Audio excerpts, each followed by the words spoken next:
Satu jenazah dari korban sipil bernama Sugito saat ini berada di Rumah Sakit Polri Kramat Jati. Rencananya siang ini keluarga korban akan mengambil jenazah. Rekan Aulia Pani akan melaporkan selengkapnya dari Rumah Sakit Polri Kramat Jati. Aulia, apakah jenazah sudah diambil oleh keluarga? Ya, Zulfia, sampai dengan siang hari ini kami masih menunggu proses serah terima jenazah atas korban bernama Sugito dari pihak Rumah Sakit Polri Kramat Jati ke pihak keluarga korban. Namun sampai dengan siang hari ini belum terlihat adanya keluarga korban ini yang datang ke rumah sakit ataupun ke posko postmortem Rumah Sakit Polri Kramat Jati.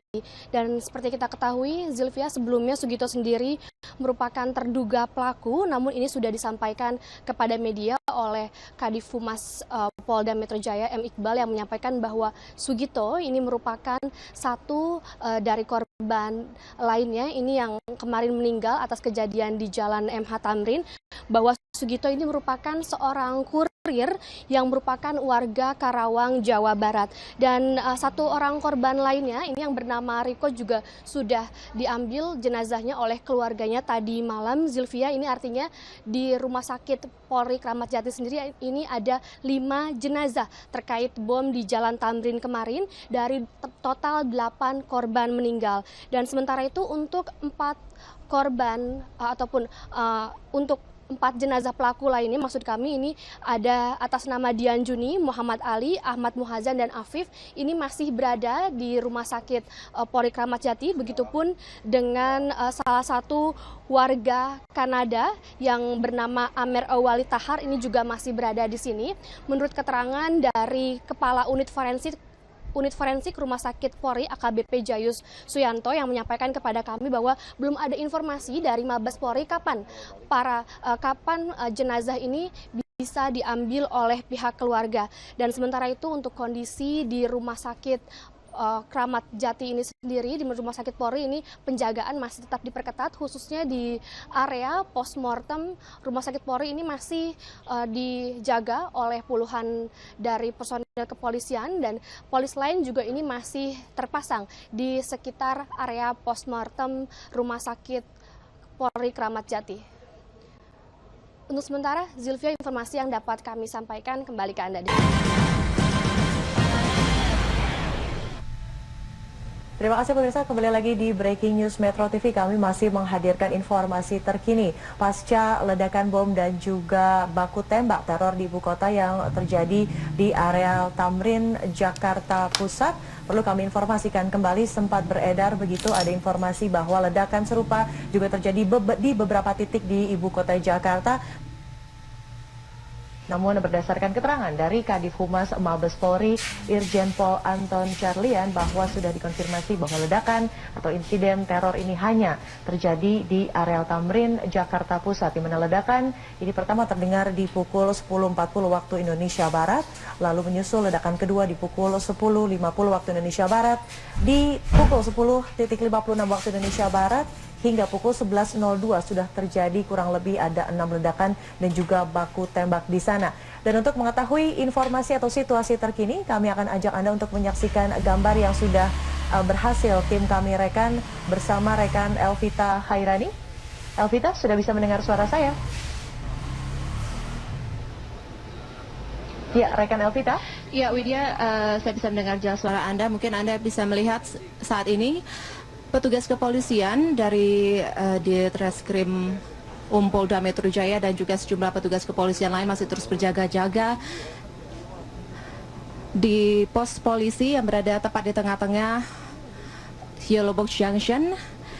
Di sini adalah lokasi tempat terjadinya penembakan dan juga ledakan bom yang menyebabkan sejumlah korban meninggal dunia. Dan saat ini pihak kepolisian masih terus mengumpulkan bukti-bukti dan juga sejumlah proyektil. Tadinya kami bisa melihat jelas beberapa barang-barang yang akhirnya sudah diambil oleh pihak kepolisian. Dan tadi juga sempat rekan kami menemukan proyektil peluru yang berada di Gedung Jaya, di halaman parkir Gedung Jaya,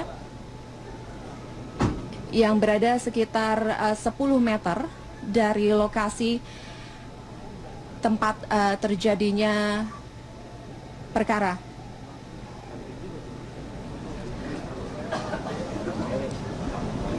Tadi sebelumnya juga lokasi ini sempat didatangi oleh Wakapolri, Komjen Pol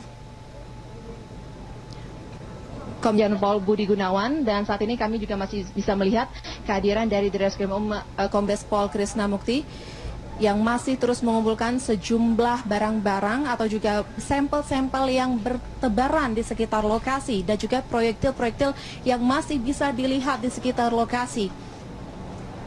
Beberapa saat lalu juga kami sudah melihat bagaimana beberapa orang anggota kepolisian memasuki gedung Jakarta Theater dengan memakai pakaian anti bom, dan mungkin Anda bisa juga melihat kaca-kaca di sejumlah lantai yang ada di gedung ini pecah. Ini diduga diakibatkan oleh kerasnya ledakan bom yang terjadi pada siang hari tadi. Helikopter dari pihak kepolisian masih terus berjaga berkeliling untuk mengawasi lokasi sekitar, di mana dikhawatirkan masih adanya bahaya-bahaya yang bisa mungkin mengancam nyawa para warga yang masih berada di sini dan masih terus berkerumun di sekitar lokasi tempat terjadinya penembakan dan juga pengeboman.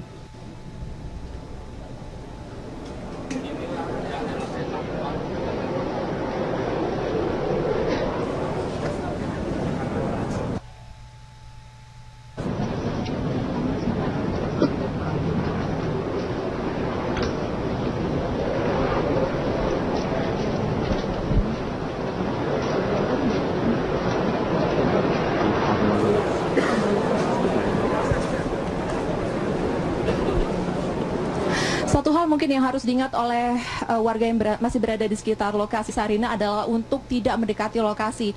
Dari tempat kami berada sekarang, dari titik pos polisi tempat kejadian, hanya sekitar 15 meter ke belakang ke arah jalan Kebon Kacang. Hanya sekitar 15 meter di situ sudah banyak warga yang berada di belakang garis polisi. Tadi sempat warga berusaha untuk menerjang masuk untuk melihat lokasi kejadian, padahal di lokasi yang ada saat ini masih banyak proyektil, barang-barang lain, sampel yang harus diambil segera oleh pihak kepolisian.